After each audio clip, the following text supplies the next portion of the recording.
Today, I'm going to be taking you guys through my leg workout. Specifically, I'm going to talk about some training tips which have helped me bring up my legs and exactly what I do. What exercises do I do? What do I do in those exercises to get the most out of leg growth? However much you might hate legs, don't skip them. Trust me, you don't want to go down this path. I'm ashamed to say I was a frequent leg day skipper. You can't hide those chicken legs forever, and you're just going to prolong reaching your physique's potential. Who knows, you could literally be the next C-bum, but you'll never find out if you don't hit legs. And on that note, here's my second piece of advice. Train legs at the start of your split when you're fresh, recovered, and you're mentally ready. This has extremely positively impacted my training sessions and therefore the results I see. It makes such a difference because when I used to do push-pull legs and do legs at the end of my split, I would never be up for it. I'd always be drained of energy. And so by the time the legs came around, I wouldn't train them intensely. And I guarantee you, if you do it after your rest day, if you put it at the first day of your split, you will feel much better. You will perform much better. And because you'll perform better, you'll grow more. All right, so first thing I do on my leg day, of course, I start off with pre-exhaustion sets. So typically I'll pre-exhaust on the leg extensions, but I will count these as working sets. I'll do 2 top sets. My first top set, slow and controlled, really feeling the mind-muscle connection,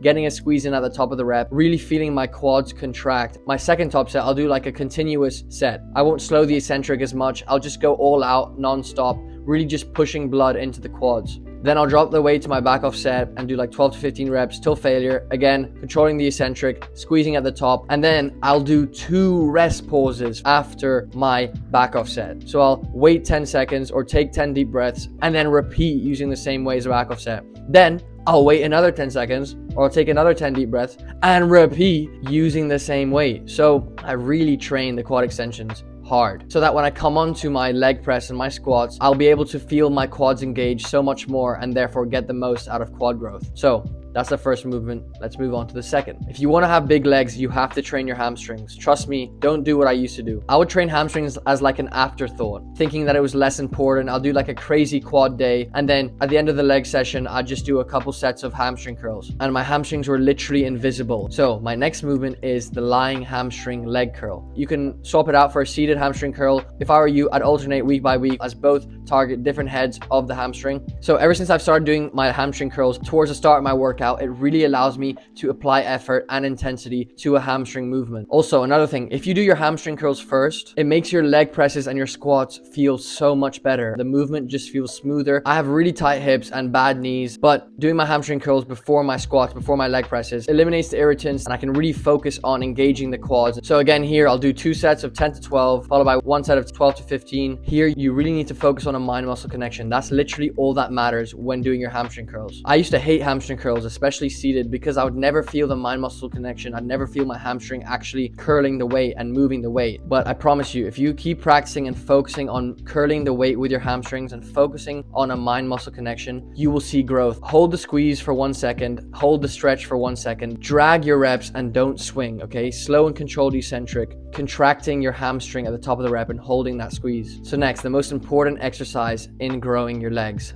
the squat. All squats are effective at producing growth. You guys must get this idea out of your head that one exercise is better than the other. You need to find what allows you to engage your quads the most. That's what matters. If you have some sort of squat machine in your gym and you feel your quads engage and you feel your quads moving the weight, then use it. Smith machine squat, pendulum squats are also very good. I used to do barbell squats. I have very bad lower back problems, so I can't, but they're also great as well. I'd advise you wear a belt on your working sets. You can focus on your quads actually controlling the eccentric and pressing the weight up rather than trying to stabilize your core. Knee sleeves will also help in your working sets. They help keep your knees warm and help you go a bit heavier maybe. So here I'll do 1 top set of 6 to 9 reps followed by 1 back off set of like 10 to 12 reps. So typically I do like 3-second eccentrics, really putting my quads under a lot of tension. The slower the eccentric, the more time under tension, which leads to more growth. The most important thing when you do your squats is getting as much depth as you can and choosing the exercise which allows you to get the most depth. Okay, next, leg press. Same logic applies. Slow and controlled eccentric. 1 top set, 1 back off set. Again, 6 to 9 on my top set, 10 to 12 on my back off set.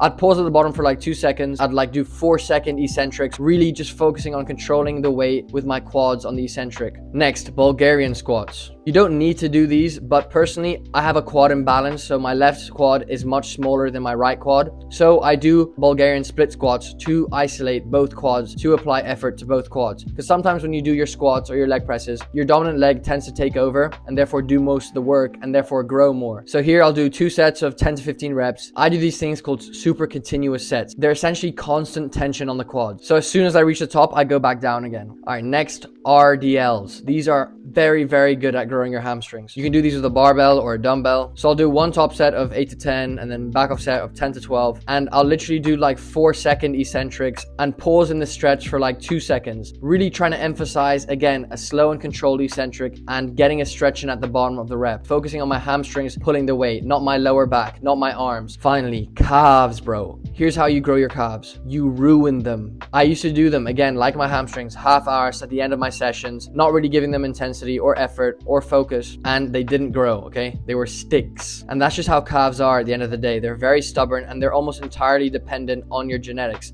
But that doesn't mean they won't grow if you train them properly. My gym has a seated calf raise machine, so I'll do 2 top sets, again, 10 to 12, and 1 back off set, 12 to 15. Again, there's a lot of options to use, a lot of machines to use which target the calves. You experiment, you figure out which machine gives you the best calf contraction. Pause for 2 seconds in the stretch and pause for 2 seconds in the contraction. And make sure you warm up before getting into your calf movement to establish a mind-muscle connection. This is also really important. Also, guys, another thing I wanted to mention, doing excessive cardio, i.e. high intensity running, sports, frequently throughout your week will affect the results you see in leg growth. I used to play a lot of sports. Even last year, my first year of university, I was playing varsity football and I'd be training and playing matches 2 to 3 times a week, and this definitely impacted my leg growth. Your body can't recover from both intensive weight training and high intensity cardio, so you are going to have to sacrifice a bit of your potential in leg growth for the sport. That's not to say you have to drop your sport. You can still do both. You can still see results in both. Just find a way to get the best out of both. Very rarely do I follow all these things that I'm preaching, guys, okay? It really depends on your ability to perform intensely over a period of time. All you have to remember is establishing a mind-muscle connection, controlling the eccentrics, and training really